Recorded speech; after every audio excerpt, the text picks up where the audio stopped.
so many huge actors and such a great story. The soundtrack was incredible. It was one of the first things I ever learned to play on the piano, actually. I learned how to play that. So let me know where you're watching from. Say hello and tell me where it is that you are. We do have slow chat on, so you'll only be able to chat every 30 seconds, but let me know where you're watching from. I'm going to switch over and make sure everything's working because it looks like it's not yet. Oh, there we go. Now we should be good. I'm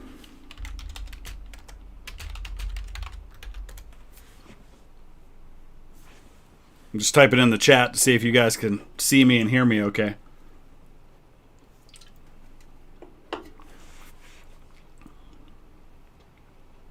What's going on? There's a bit of a delay, so bear with me on that. Say hi, let me know where you're watching from. Where you call home right now. Kosovo, very cool. Mississippi, Florida, Maryland, Jacksonville. A lot of Florida people today. Devil Dog, are you a Marine? There's everybody. Liverpool, what's going on? Gettysburg, also known as the battle that irks Chris the most. I don't think it irks me. I love Gettysburg. It's my favorite. It's probably the one single historical event I know more about than anything else. Dr. Touchdown, thank you. Appreciate that. Hope things are well in Missouri. So I thought it would be cool since today is the anniversary of the first day of the Battle of Gettysburg, and actually the dates line up because I believe... No, I think they were Wednesday, Thursday, and Friday, actually, so we're a day off. I think Gettysburg was fought on Wednesday, Thursday, and Friday, July 1st, 2nd, and 3rd. But I thought it would be cool to do some short streams each of the 3 anniversary days of the battle and talk a little bit about that day of the battle. So we're going to talk about July 1st today. July 2nd is the day I know the most about. So tomorrow will be a lot of fun, especially because there's a tool I get to use for that, and I'll show it to you in a little bit. But I'm excited about this. Beloit, Ohio. No, not too far at all, man. I live right on the edge, the border of Canfield and Austintown. So Beloit's like, I don't know, 35 minutes away from me. It's down near Sebring, isn't it? Nashville, very cool. So I don't know how much you guys know about Gettysburg.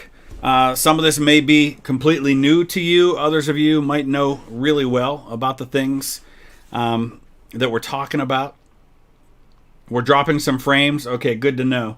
I might have to make a little change here on the settings. I'm using a different software than I normally do for the streaming. So give me 1 second and I'll see if I can check it out and figure out what I can do about it. Well, that's not going to help me a whole lot. So bear with me for a couple of seconds here, guys, while I mess with that a bit. Here we go.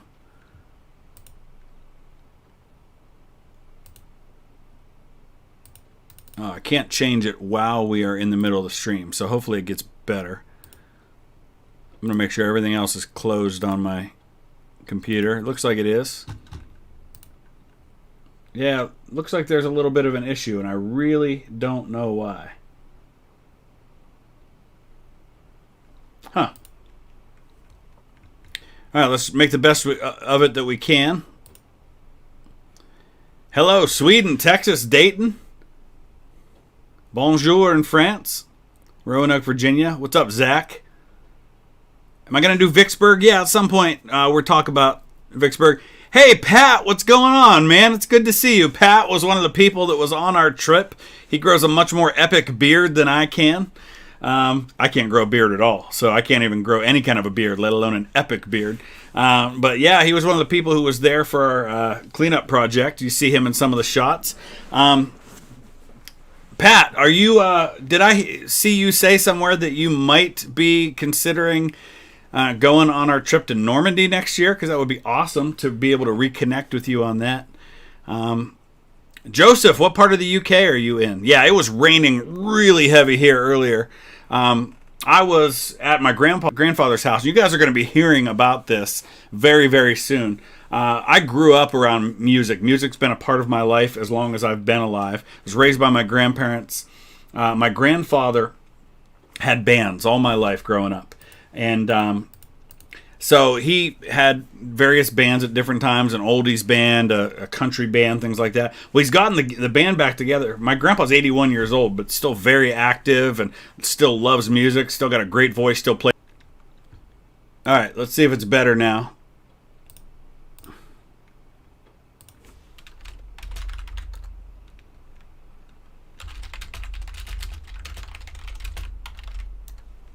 All right, I think we should be better now. I made a little bit of a change in the bit rate. Let's see if it helps. Sean, actually, that's a common misconception. The battle being about shoes, it really wasn't.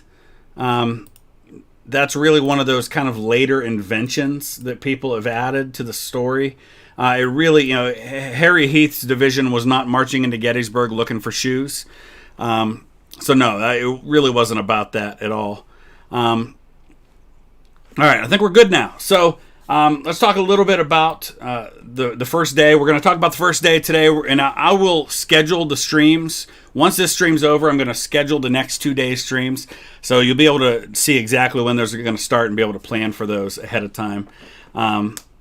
Spoke too soon. Are we still having trouble? Looks like it's okay. Yeah, I think we're good.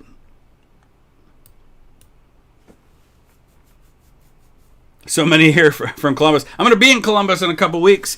My sons and I got tickets to see the Columbus Crew at their new stadium. So I'm excited about that. How old am I? 25? No, I'm 43. I'll actually be 44 in a couple weeks.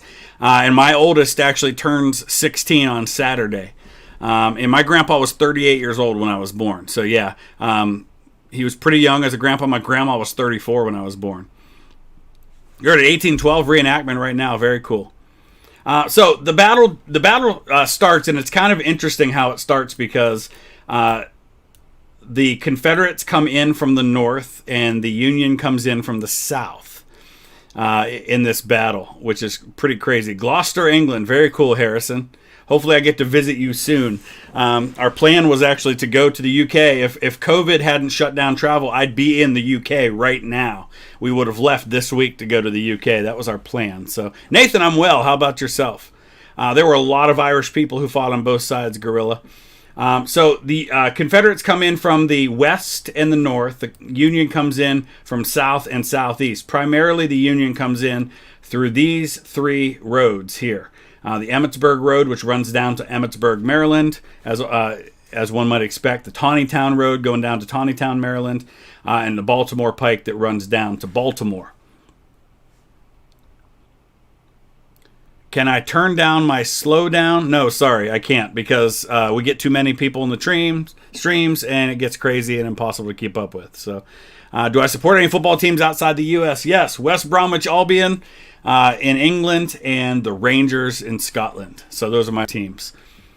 My son's a huge Manchester United fan. Hey, Lil Ryan, thank you. I am doing well, and I see your comments wishing me well on every video, and I really do appreciate it, even if I don't really reply to it. I'm not going to talk about Gallipoli today. We're talking about Gettysburg. So they come in that way. Primarily what you have is you have the 3rd Corps and the 1st Corps, which would be A.P. Hill's 3rd Corps, and then behind him is Longstreet's 1st Corps, coming down the Chambersburg Road from the northwest.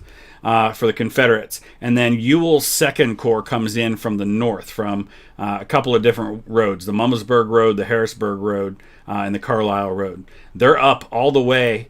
The 2nd Corps is all the way up here, actually kind of marching toward Harrisburg when they turn south. And the reason it ends up being fought at Gettysburg, you can see. It's a lot of the same reasons why Bastogne became such a battlefield in World War II. because of all the roads going in and out. It's only a town of 2,000 people. There's nothing significant about Gettysburg, but it's this crossroads town where you have all of these roads coming from York and Chambersburg and Harrisburg from the north and Biglerville from the north and all these Maryland towns. And all the names have the name of the towns that they're running to, Hanover, Baltimore, so they tell you what direction they're going. Did Hooker command the Army of the Potomac? He was not removed right away after Chancellorsville. It was actually a few weeks after. I think it was in late June. I want to say, somebody could look this up, but I want to say like a week before Gettysburg, Meade takes command of the Army.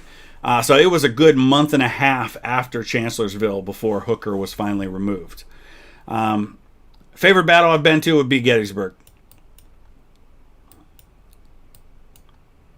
So yeah, please keep the chat to things about Gettysburg, especially July 1st, which is what we're talking about right now.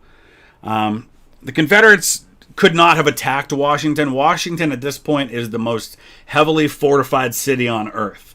It was not a realistic option to attack Washington with all of the forts and all of the men that were defending that city. So the plan was to win a victory somewhere north of Washington to where Washington would be threatened. Yeah, we did the 100K stream on May 17th, I think was the day we hit 100K. So thank you for that. So it starts with a division with 2 brigades of Union cavalry under Brigadier General John Buford, who will be promoted to Major General before the year's out because of his actions at Gettysburg. He actually dies in December of 63, and I'm working on a video about John Buford to tell you a little bit more of his story that hopefully will become sometime after I get back from my trip next week. Buford gets promoted to Major General on his deathbed, and when he found out he was being promoted, he kind of expressed regret that he was dying. He said, "Now I wish I could have lived." But it was because of what he does at Gettysburg, and Buford cannot get enough credit for his actions at Gettysburg. Was there a really large heat wave? It did get hotter. I don't think it was that hot on July 1st. Let's see if I can find that. It was 76 degrees and a light breeze on the first day. Yeah, for a July day in southern Pennsylvania, it really wasn't that hot. It got hotter by July 3rd, and then it rained on July 4th. Yes, Confederates in the Union, right. So what you have happen is that Buford arrives in town on June 30th, the night before. And Henry Heath's division, about 10,000 men, because the divisions in the Confederate Army were bigger than the ones in the Union Army. The Union had more divisions, but they were smaller. The Confederates had fewer, but they were larger. About 70,000 men on the Confederate side, 95,000 on the Union side when they all get there. But it kind of, everybody's spread out all over the place. And so it takes until the end of July 2nd before both armies have gathered their full strength at Gettysburg. So Buford sets up just northwest of town along this ridge called McPherson's Ridge, which these ridges are not real high. They're just kind of real sloping ridges. And I don't know if I can show it to you a little better here with Google. You really can't even tell that there's a ridge here if you look at this. But this is where the ridge is. There's the McPherson barn right there. And it's right in this area that Buford sets up. And there's this railroad cut right here where they were in the process of putting a railroad. And so there's a ditch where the railroad runs down, I don't know, maybe 8-10 feet below the surface level. It might not even be that high in some spots. But he lines up. And he puts one brigade over here. And I believe this is Gamble. And then Devon's brigade is on this side. They've got repeating rifles, which helps a lot, but also means you run out of ammunition a lot faster. He's got about 2,000 men available to him. And he's also got this one battery under Califf that's available with him. 120 generals at the Battle of Gettysburg. Sounds about right. Maybe not that many generals. Probably that many brigades. I don't even know if there were that many brigades, but there were probably 120 either generals or brigade commanders, yeah. So yeah, this is the Union. This is the Confederacy. So on the morning of July 1st, Henry Heath has been ordered by General Lee not to bring on a general engagement. But he marches in and he thinks what he's facing are local militia. When the Confederate invasion of the North begins, Pennsylvania raises a bunch of these like 90-day militia units. Men who are not in the Army for 2 or 3 years like most of the others are, just for the defense of the state. They're not going to be a part of the Army of the Potomac or anything, but they're there just to defend the state. And Sean, I think it's incredibly important to preserve these battles, and the American Battlefield Trust does an amazing job. That's their mission, is to do that. So we're going to talk about Dan Sickles tomorrow when we talk about July 2nd, because Sickles arrives late on July 1st. He's not involved in the fighting on July 1st. The civilian populace have a reaction. Yeah, there's this one guy named John Burns, who's a War of 1812 veteran. He's like 70 years old, and he grabs his musket and he goes out and helps fight. But for the most part, people kind of hid and tried to stay out of it, especially when the armies came through town. I am indeed History Guy Gaming as well. Thank you. So Harry Heath thinks he's engaging some militia, so he doesn't bring his entire division because they're marching down this road. And so it's one brigade behind another. So he doesn't have all of his brigades available right off the bat early in the morning when the attack begins. So he attacks with like 2 brigades. I think it's Archer on the right and Joe Davis on the left. And Archer's men are the ones who kind of get the first shots in. And they attack.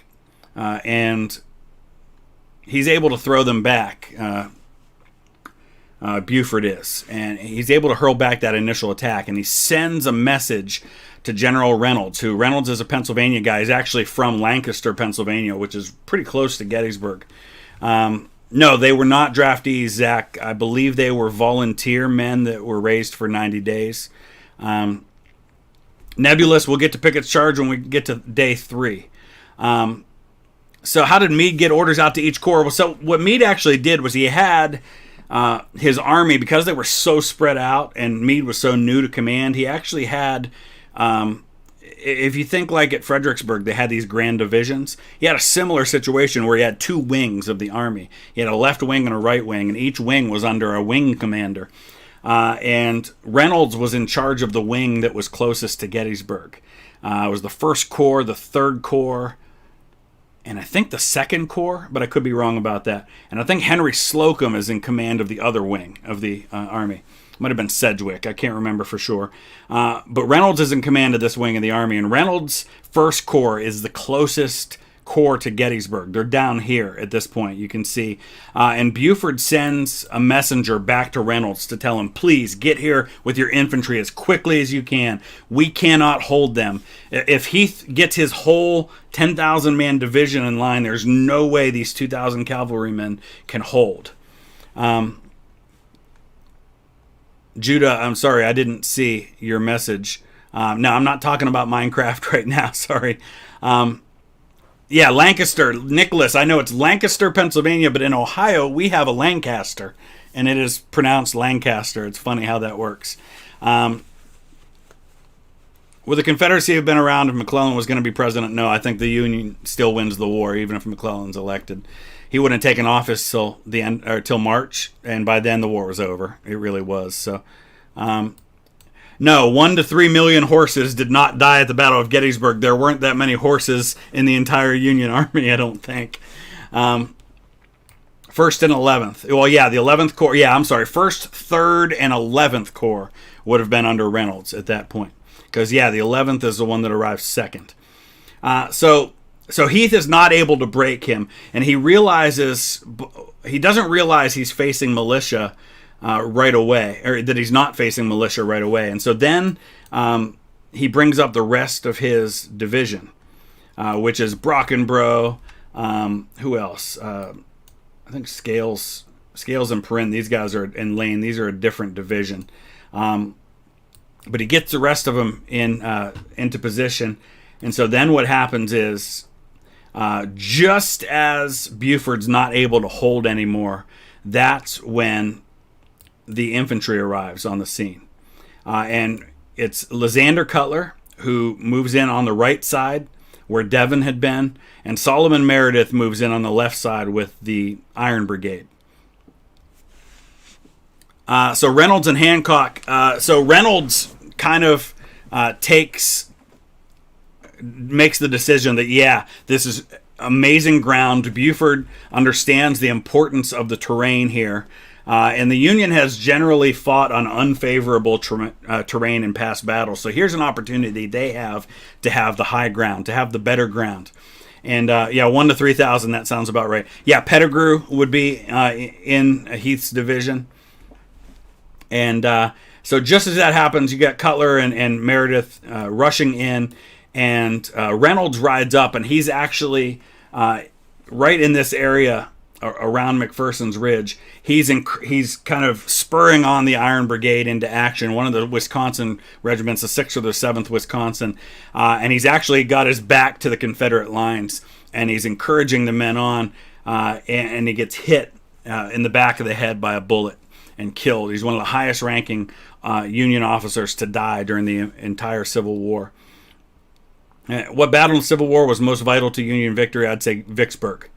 How many men are engaged on day one? About 25,000 on each side. Maybe a little more than that. So we're going to talk about that here in a second. So this is Solomon Meredith's brigade here. And you have some of the most intense fighting of the entire war happening here. You have the 24th Michigan, which is one of the biggest regiments in the Union Army. They've got about 500 men engaged here, which makes them almost as large as a couple of the brigades in the Union Army. The 24th Michigan, this was their first, I think, major combat in the war for them. They were a new regiment that had been added to the Iron Brigade. Had not really seen a lot of action. And they're facing off against the 26th North Carolina, which has 800 men. And at one point, they are 20 paces away from each other, firing volleys into each other's faces. Imagine that in your mind for a minute. 20 paces. You can talk to each other at a conversational tone at 20 paces. And you've got 1,300 men firing volleys at each other at that distance. I mean, it's just unreal what these men faced and continued to fire. And it shows in the casualties. The 24th Michigan had something like 60% casualties. The 26th North Carolina, out of 800 men, lost 700 of them. There was one company, I think it was Company F, had one guy left at the end of the battle. And then the 26th North Carolina actually turns around and actually participates in Pickett's charge on July 3rd. It's just ridiculous. But people don't realize how brutal the casualties were on July 1st. The First Corps held on from start to finish for something like 6 hours in brutal fighting, firing volleys continuously. The first shots by infantry are fired by the 56th Pennsylvania of Lysander Cutler's brigade. Were the men green? No, the men in the 24th Michigan were fairly new. This was their first real combat. Stannard wasn't available day 1st because he was in Reynolds first. I believe he was attached with them, but I don't think they saw any action. Or detached, I should say. Yeah, volley fire, that's right. No, the Irish Brigade were immigrants, but they were certainly American. Yeah, George Meade was born in Spain, but he was born an American citizen. Yeah, so Reynolds is killed right in this area here. Abner Doubleday is in command of the First Corps. He's actually in command of the First Corps anyway because Reynolds is commanding the wing, the left wing of the Army. But Abner Doubleday, who's a division commander in the First Corps, takes at least temporary command of the First Corps. And about that time, then Devon goes up here to kind of watch things because they've been hearing reports that there are Confederates coming from up in the north. Sus activities, yeah, that's why I'm talking about July 1st battle today. We'll talk about July 2nd tomorrow. Why not charge? Because Sean, charging is a surefire way to break yourself more than anything. They're trying to hold unit cohesion. And you don't really charge that often, especially if you haven't fixed bayonets and things like that. And when you're that close, you're not going to fix bayonets. You're not going to take the time to do that. You're reloading. And they didn't stay at 20 paces. It kind of moved in and out.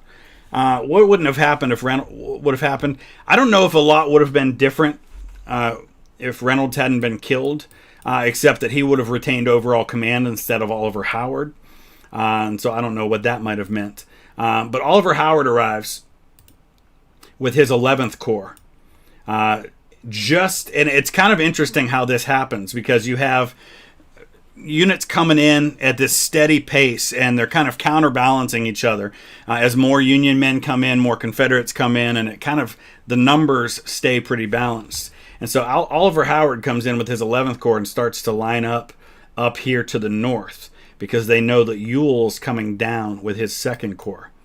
24th Michigan, I don't think they had 80% casualties. Let's take a look. I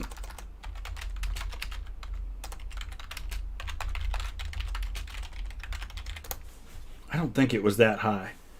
363 casualties out of 496. So that's definitely not 80%. And that's about 73%. That makes a little more action, or makes a little more sense. 70, 75. But so there you have it. I mean, both sides, 73% on the 24th Michigan side, even higher on the 26th North Carolina. Stuart's cavalry, great question, Omkar. Nobody knows. Lee certainly didn't know where Stuart's cavalry was at this point. They arrive on July 2nd. And that's part of the problem Lee faced, is that he didn't have his cavalry, so he didn't know what was going on. Yeah, charges were last-ditch efforts. It wasn't something that was normally used as part of your strategy. Do I think Gettysburg could have been won if Stonewall Jackson was there? Yes, but I don't think that would have mattered as much as a lot of people think it would. I think that the Union would have just fallen back after July 1st and regrouped somewhere down around Pipe Creek or something. Sunny Northeast Scotland. Nice to hear that it was sunny. I had an uncle who was killed with the 26th North Carolina on the first day of the battle. I do still upload Patrick to the gaming channel. Uploaded this morning, actually. So the 11th Corps comes in to the north. So now you can kind of see we've still got the cavalry at 1 o'clock p.m. But 11th Corps is starting to arrive. And the 11th Corps is the corps that was routed by Stonewall Jackson at Chancellorsville. They were the ones who were hit by that surprise flank attack.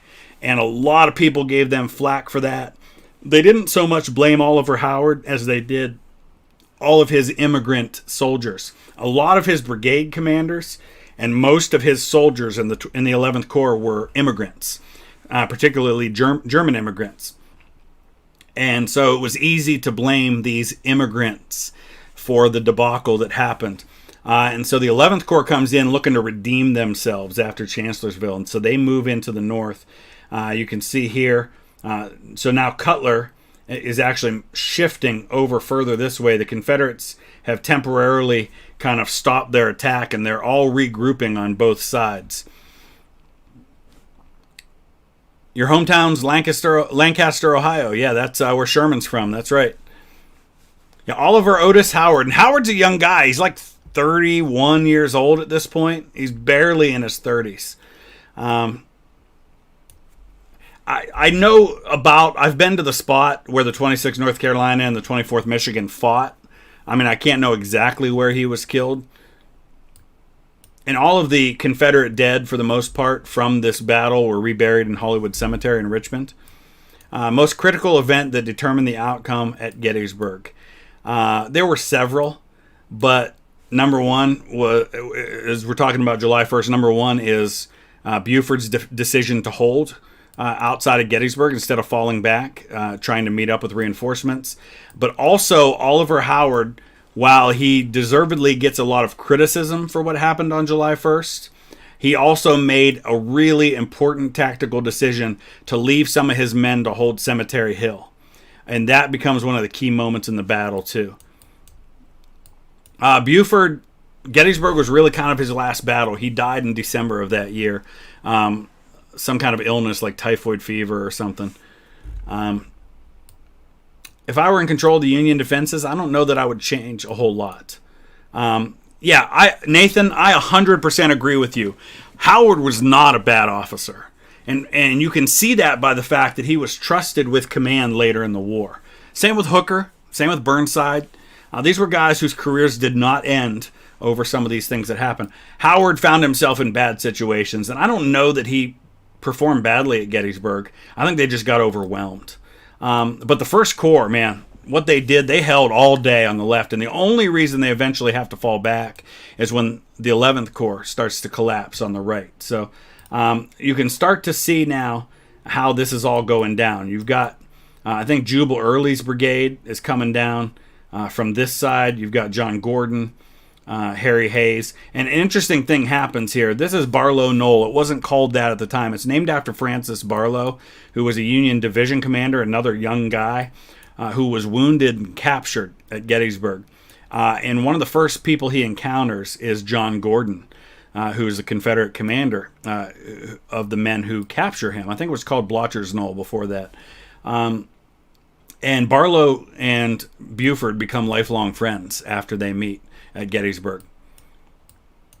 We're not talking about Braxton Bragg because he wasn't at Gettysburg. So could Gettysburg have been different if Buford withdrew? Absolutely would have been different. And yes, Hancock, especially after they heard that Reynolds had been killed, Meade does send Hancock to take command of what's happening there. And he arrives late in the afternoon, I think it is, at Gettysburg. But you can see right here, this is where this is one of Coster and Smith. These are some of the 11th Corps brigades that Howard very wisely leaves behind on Cemetery Hill, recognizing that if they do have to fall back, this is their fallback position, and you have to give credit to Howard for doing that.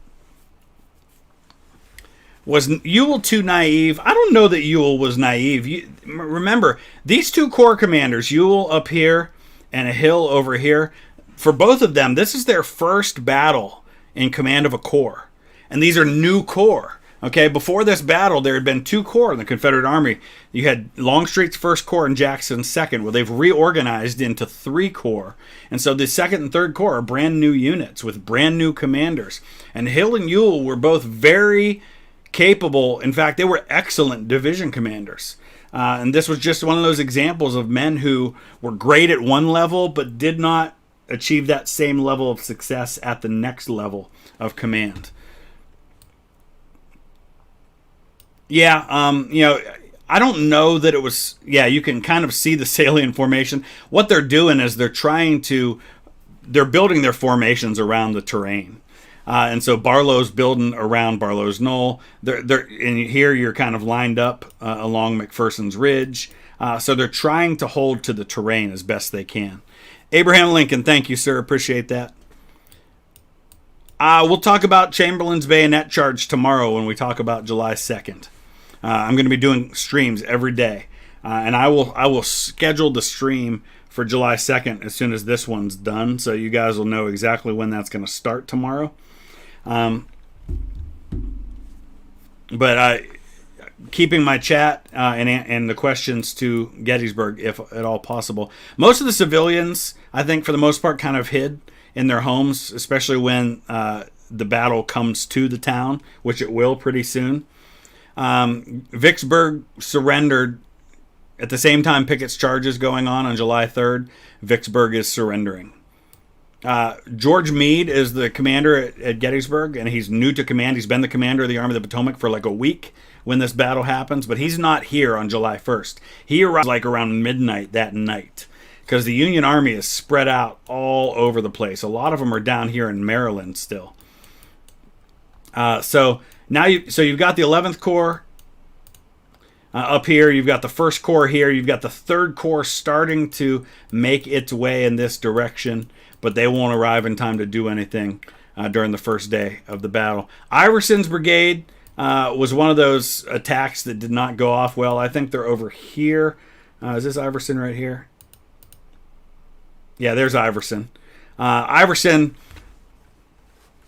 honestly, this whole division right here was very poorly handled by their brigade commanders. You've got O'Neill here, Daniel, Iverson, and I think there's one more brigade in that division. Is it Doles? It might be Doles. No, it's back here. Stephen Ramseur. He wasn't a bad commander, but he's not involved. The Confederates should have broken the 11th and the 1st Corps much sooner than they did. Baxter's right here. Here's Lysander Cutler still holding. You can see here Stone. Roy Stone has kind of bent his unit in two. Joe Davis ends up marching his unit down into this railroad cut, and they try to use it like a trench almost. So his men get down inside this railroad cut and they're firing from down in the railroad cut, but it ends up being a huge mistake because the Union Army, the Union troops come up on either side and they start firing down in the railroad cut, and a couple of entire Mississippi regiments basically surrender en masse in the railroad cut because they're just being wiped out. Is the stream still buffering a lot? It looks like it's pretty... Oh, yeah, we're still having some issues. I apologize. I don't know what's going on. So, to give you a sense of how deadly things were, take a look at... There were a lot of immigrant brigades. Take a look at the commanders in the Union First Corps, the commanders of the regiments and brigades. And look at how many of them were killed or wounded. So here's the 1st Division. Solomon Meredith, your dad, thank you, appreciate that. Solomon Meredith is wounded in command of the Iron Brigade. And of their 5 regiments, the colonel, lieutenant colonel, and major of the 19th Indiana, all 3 of their field officers are wounded. The 24th Michigan, their colonel's wounded and captured. Their lieutenant colonel's wounded. Their major is wounded. So again, all 3 field officers out of action. 2nd Wisconsin, all 3 field officers are killed, wounded, or captured. 6th Wisconsin, Rufus Dawes, who I believe goes on to be the governor of Wisconsin. He is not harmed. 7th Wisconsin, their lieutenant colonel wounded and captured. Their major wounded. In Cutler's brigade, you have a commanding officer killed. You have one wounded, another second in command wounded. George Biddle's wounded. Francis Miller's wounded. I mean, you get the sense of just how dangerous it was to be a field and staff officer here. Look at how many commanding officers Gabriel Paul's brigade went through at Gettysburg. Gabriel Paul was shot through both eyes. A bullet went through his temple and took out both of his eyes. He survived, but was blinded for life. Look at that. Paul, wounded. Samuel Leonard, wounded. Adrian Root, wounded and captured. Coulter, wounded. And finally down to Peter Lyle to take command. Most of them in the area around the railroad cut. Imagine the fact that this brigade held for most of the day. They're taking 40, 50, 60% casualties. They go through like 6 commanding officers. Imagine the confusion that was going on in this battle. It just... We can't even, the smoke everywhere and the noise, we can't even begin to wrap our mind around how horrifying it must have been for all of this. Lauren, that's what we were talking about at the beginning. That was all happening here at McPherson's Ridge. That's where Buford's cavalry holds on. But yeah, I mean, this goes on. Look at that. Every single unit in the First Corps deals with that. Deals with most of their command killed or wounded. And then the 11th Corps is the other unit fighting on the first day at Gettysburg. And they don't lose any brigade level command. But Francis Barlow is wounded and captured. Adelbert Ames takes command of the division. This is Adelbert Ames's first command as a brigade commander. He was the colonel of the 20th Maine. And after Chancellorsville, before Gettysburg, he gets promoted to brigade command. But he is actually a brigadier general, while Leopold von Gilsa is a colonel. And so when Barlow is wounded and captured, it's Ames's division. This is this guy's first time commanding higher than a regiment. Now he's a division commander. And so it was just before this battle then that Chamberlain gets command of the 20th Maine. Yeah, so that's what's happening. So let's talk about what happens next. Because then, this is 2:30, and the Union's still holding on. This has been about 6 hours of fighting now, and they're still holding north of town. But things are about to fall apart. And you know, remember, these units have suffered 50-60% casualties, especially in the First Corps for the Union. And the Confederates keep getting fresh units that are coming up. And there was a little bit of fighting in the streets itself, but for the most part, the Union was just breaking through town. So at this point, Howard anchors the Union line on Cemetery Hill, and he starts to give orders to fall back. You can see Baxter is out there. Gabriel Paul's brigade is right here. The Confederates are extending the line out past the edge of the Union line. They're hammering the Union, and so now the Union starts to fall back. And by 4:30, they have fallen back through town. There is some fighting that goes on in town. And Philip Galloway, all of this will be live on the channel later. So yes, absolutely, you'll be able to see it. All of my streams are that way. Sherman was in Vicksburg during the first day of Gettysburg.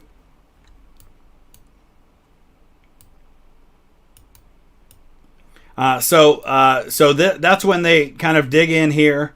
And again, you've got Buford's cavalry lining up right here as kind of a screen, while the remnants of the Union Army are able to form in position here. And you've got Cutler and Meredith, those original two infantry brigades that fought, come over here to the flank to hold Culp's Hill. You've got Baxter down here. So now what you have here, by 4:30, this is the 3rd Corps. This is Dan Sickles' men. Now Green, this is actually the 12th Corps. So you've got elements of the 3rd Corps and elements of the 12th Corps starting to arrive south of town and move into position. 12th Corps would be Henry Slocum's men. Down here, let's see, this is Kane. Again, that's the 12th Corps. Yeah, Stephen Sears' Gettysburg is very good. I haven't done any of the ghost tours. Longstreet, his men are actually behind the 3rd Corps. So the 3rd Corps is coming in here. The 2nd Corps is coming in here, and then Longstreet's 3rd Corps is behind, or 1st Corps is behind the 3rd Corps. So let's see here. This is the end of the 3rd Corps, and then Longstreet's going to be behind them. So let me show you now the side swing strategy of Monster. Yes. Grant was at Vicksburg as well during the Battle of Gettysburg, which basically falls at the same time. Now, tomorrow is going to be a lot of fun, and I'm really excited to talk with you guys about the second day's battle, because there's this incredible tool that I've now got access to, and I will have all the attributions for the website and the creator of this in tomorrow's stream, so you can know exactly who to give credit for this incredible resource, and hopefully eventually they build this to include July 1st as well. But this is an interactive map of July 2nd's battle, and you can see in 5-minute increments what is happening on the battlefield at Gettysburg with every single unit, and it's just really fascinating. So this is 4 a.m. on July 2nd. So this is basically how things end up at the end of July 1st. Mehmet, thank you. I appreciate that. And so you can see Oliver Howard's men bunched up on Cemetery Hill. And what's really cool about this is I can zoom in to any one of these regiments on this interactive map. Like here's the Iron Brigade. This is where they are at the beginning of July 2nd's battle. And I can click on one of these, and you can see the information down here on the bottom right that this guy has put together. It's such an incredible tool. So you can see what unit he's with. He's in Doubleday's 1st Corps and Wadsworth's 1st Division, in Meredith's 1st Corps. which is temporarily under the command of Robinson. They started out with 496 men at this battle. At this point, they have 143 men left. And they are in line of battle, which is the formation they're in. And you can actually see how long their battle line is. They're only 91 feet that they're covering of the battle line. And you can see this for any one of these units at any given point. The 2nd Wisconsin's holding 50 feet of the line because they've only got 79 men left at this point. So, do I believe Longstreet was a good commander at Gettysburg? Yeah, I don't think his heart was completely in the battle plan. There were not any Gatling guns at Gettysburg. That really wasn't a thing yet. They were used sparingly toward the end of the war. But so then this is cool because at any point in the battle, you can see the movement that is happening. So I'll show you just an example of that. So let's say, and we're going to be using this tool a lot tomorrow. So right now, here's what's happening at 2 p.m. At the Battle of Gettysburg. And you can actually go in increments 5 minutes at a time, and you can see the movement that's happening on the battlefield. So here comes Joseph Kershaw's men moving into line, and you can see what's happening every 5 minutes. And at any given point, see exactly where things stand on the battlefield. So I can see that right here, the 3rd Maine has a detachment of troops that are out here, 160 men. Over here is the 3rd South Carolina, part of their line. It's really, really cool.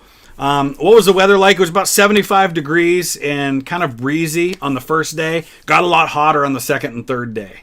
But we'll talk about that tomorrow. So I will link to their website tomorrow because you can actually register for access to all of this yourself, and it's a browser-based thing. You just have to fill out a little thing to register, and they'll give you access to it. But we're going to be using that tool a lot to talk about July 2nd tomorrow. And I know a lot about the July 2nd battle, so and apologies if it's lagging again. We'll get that fixed before tomorrow. But I'm going to wrap it up for now. I just wanted